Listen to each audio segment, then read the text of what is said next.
मैं डोमिनोज में delivery boy था और उस रात जो मेरे साथ हुआ, उसके बाद मैंने कभी रात की डिलीवरी नहीं की। जनवरी की ठंडी रात थी। नासिक के बिटको एरिया में मैं डोमिनोज में काम करता था। रात की शिफ्ट लगभग खत्म होने वाली थी। टाइम करीब 11:35 PM रहा होगा।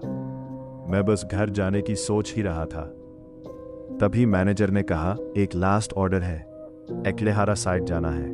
मेरा मन नहीं था, लेकिन डिलीवरी करनी पड़ी। मैं पीछे पार्किंग में अपनी बाइक लेने गया। वहां एक पुरानी ट्यूबलाइट बार बार ब्लिंक कर रही थी और तभी मैंने उसे पहली बार देखा। एक औरत काली साड़ी पहने हुए, बाल बंधे हुए और माथे पर बड़ी लाल बिंदी।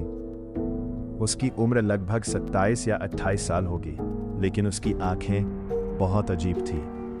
वो बस मुझे लगातार देख रही थी, बिना पलक झपकाए। मैंने ज्यादा ध्यान नहीं दिया, सोचा कोई आसपास रहती होगी। मैंने बाइक निकाली, पिज्जा बैग उठाया और एक्लेहारा की तरफ निकल गया। शुरुआत में सब नॉर्मल था, लेकिन कुछ देर बाद मुझे महसूस होने लगा कि कोई मेरे पीछे चल रहा है। मैं बार बार बाइक के मिरर में देख रहा था। मेरा दिल धीरे धीरे तेज धड़कने लगा। करीब 15 मिनट बाद मैं एक्लेहारा पहुंचा।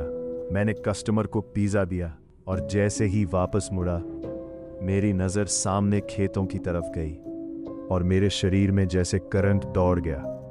वही औरत खेत के बीच खड़ी थी। इस बार वो धीरे धीरे मेरी तरफ मुड़ रही थी। उसके बाल हवा में हिल रहे थे, लेकिन आसपास हवा बिल्कुल नहीं चल रही थी। मैं डर गया। मैं तुरंत बाइक पर बैठा और वहां से निकल गया। पूरे रास्ते ऐसा लग रहा था जैसे कोई मेरे पीछे बैठा हो। मैं डोमिनोज पहुंचा। टाइम लगभग 12 बजे था। मैंने जल्दी से अपना आउट टाइम डाला और घर जाने निकल गया, लेकिन घर जाने के रास्ते में डासक का श्मशान पड़ता था। रात में वो जगह वैसे ही बहुत डरावनी लगती थी। सड़क पूरी खाली थी, दूर दूर तक कोई नहीं। जब मैं श्मशान के सामने वाले पुल पर पहुंचा, तभी मेरी बाइक अचानक स्लो होने लगी। मैं एक्सेलरेटर बढ़ा रहा था, लेकिन स्पीड नहीं बढ़ रही थी। ऐसा लग रहा था जैसे कोई पीछे से बाइक पकड़कर खींच रहा हो। मेरे हाथ ठंडे पड़ गए और तभी मेरे कान के पास किसी औरत की आवाज आई। एक्सेलरेटर घुमाया और जैसे ही पुल क्रॉस होने वाला था, वो अचानक मेरे सामने आ गई। वही औरत, लेकिन इस बार वो इंसान नहीं लग रही थी। उसके पैर जमीन से ऊपर थे, आंखें पूरी लाल, चेहरा सफेद, और वो मुझे देखकर मुस्कुरा रही थी। मेरी बाइक ऑलमोस्ट गिर गई। मैंने किसी तरह खुद को संभाला और पूरी स्पीड में वहां से भाग गया। उस रात मैं घर पहुंचने तक पीछे मुड़कर नहीं देखा।